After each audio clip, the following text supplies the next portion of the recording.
When you think of the big names in psychology, who pops into your head? Sigmund Freud, right? Almost always.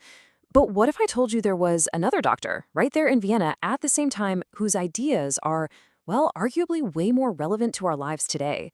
His name was Alfred Adler, and his whole focus on our deep human need to belong and feel significant, it might just change how you see everything. So to really get a handle on Adler, you kind of have to put him side by side with Freud. While Freud was always digging into the past, asking, why are you this way? Adler was looking forward. He was convinced we're pulled toward our future goals, not just pushed around by our past. And for him, the main driver wasn't all about sex. It was about our need for social connection. For Adler, the really important question isn't what happened to you. It's what are you going to do now? So who was this guy anyway? This other doctor from Vienna who had the guts to challenge the great Sigmund Freud? Well, turns out Adler's own life story is the key to understanding his ideas. His theories didn't just appear out of thin air. They were forged in his own struggles. Alfred Adler's childhood it was rough. He was a very sick kid. In fact, he almost died from pneumonia when he was just 5. And that early brush with his own fragility, it gave him this deep insight into what he later called compensation. That drive we all have to overcome our weaknesses. He did join Freud's inner circle for a while, but then in 1911, he broke away. And this wasn't just some friendly disagreement. No, this was a major philosophical throwdown that led him to start his own school, individual psychology. Later, serving as a medic in World War I, seeing the horrors of war up close, that just cemented his belief that our connection to community, what he called social interest, is the absolute bedrock of mental health. Okay, so all of these experiences, they all led Adler to this one huge insight. He started to believe that at the very core of who we are, there's this single powerful engine, a universal drive that powers every single one of us from the moment we're born. Adler called this drive the striving for superiority. And yeah, I know, that sounds a little intense, right? Like we're all trying to be better than everyone else. But that's not what he meant at all. For Adler, superiority was all about self-mastery.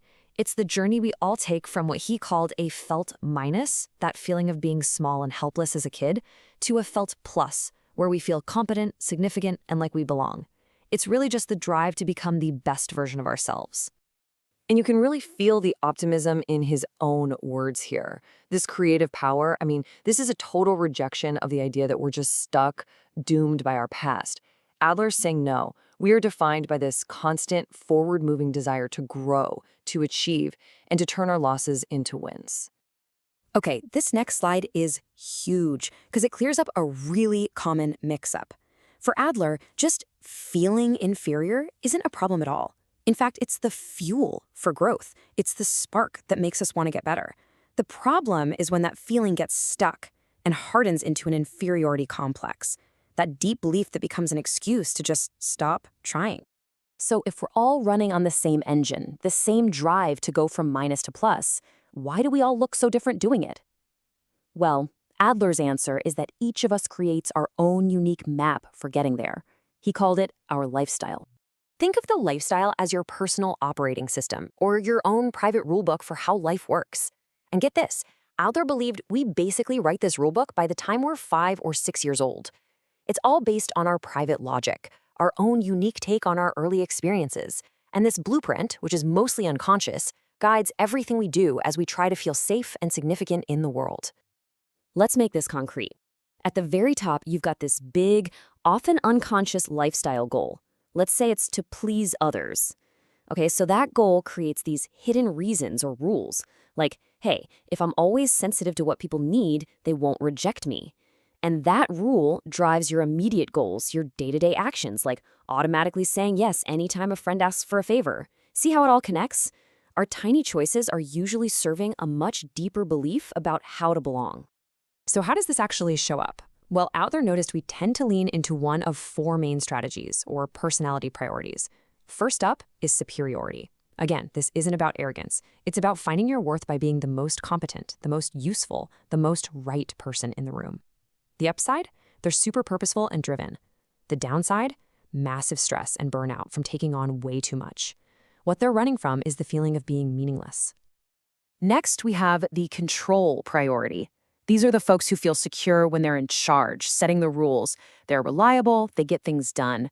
But that need for control can push people away, creating emotional distance. And that's because, deep down, the one thing they cannot stand, the one thing they're trying to avoid at all costs, is feeling vulnerable. Then you've got the comfort seekers. Their number one goal in life is to avoid stress and conflict. They are absolute masters of not rocking the boat. Now, they seem easygoing, which is nice, but the cost can be really high. They often accomplish less and can become socially isolated as they back away from anything that feels like a hassle. Their entire lifestyle is built to avoid stress.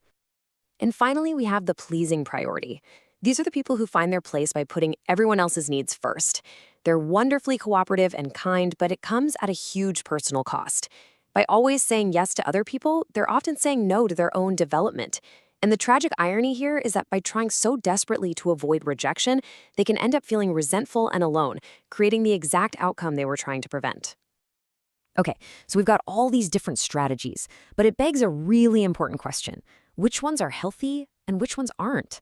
Adler had this one beautiful, elegant answer. It's probably his most important idea, and it was his ultimate measure of a life well lived. He called it Gemeinschaftsgefühl. It's a mouthful, I know, but it basically translates to community feeling or social interest. The core idea is that our personal striving is only truly healthy when it's channeled in a way that benefits other people too. It's about cooperation, empathy, and feeling like you're part of something bigger than yourself. And this right here, this is basically the punchline of his entire philosophy. For Adler, your mental health isn't about your past or your anxieties. It's measured by your level of social interest. Are you striving for yourself alone on what he called the useless side of life, or is your striving lifting others up along with you? So what happens when our personal blueprint, our lifestyle, just isn't working? When our attempts to belong actually lead to more isolation. Well, Adler saw that we have these little tricks we play on ourselves to protect our egos from the pain of that. When we're feeling discouraged, we pull out these safeguarding mechanisms, things like distancing, just avoiding the problem altogether, or hesitating. You know this one, right? You start something, but then suddenly you're too tired or too anxious to finish it. It's a clever way to avoid failure. You might try detouring, getting super busy with small stuff to avoid the big, scary thing. Or narrowing the path, only ever taking on things you know for sure you can win. And these defensive moves, they're all built on what he called basic mistakes, these flawed beliefs in our personal rulebook. Stuff like overgeneralizing, right? One person lets you down, so your rule becomes, you can't trust anyone. Or setting these impossible goals, like, I can only be happy if I'm perfect. These mistaken beliefs keep us stuck, discouraged, and disconnected. Now, here's the crazy part. Even though Adler might not be a household name like Freud, his influence is, well, it's everywhere. The man was way ahead of his time, and his ideas are the foundation for so many of the therapies we use today. That whole idea of focusing on mistaken beliefs, boom, that's the heart of cognitive therapy. The idea that we build our own personal story, our lifestyle. Hello, narrative therapy. His focus on the future and on solutions, that's the core of solution-focused therapy. From family therapy to modern parenting books, Adler's DNA is all over modern psychology, and most people don't even know it. He once said that people would eventually act as if they'd studied with him, even if they forgot his name. Looks like he was right. So it all comes back to this one simple but incredibly profound idea. Adler gave us a yardstick for a good life, and it's not about money or fame. It's about social interest. It's about finding our own sense of belonging by contributing to the belonging of others, which really leaves us with a pretty big question to ask ourselves, doesn't it? In our own personal journey from minus to plus, how are we contributing?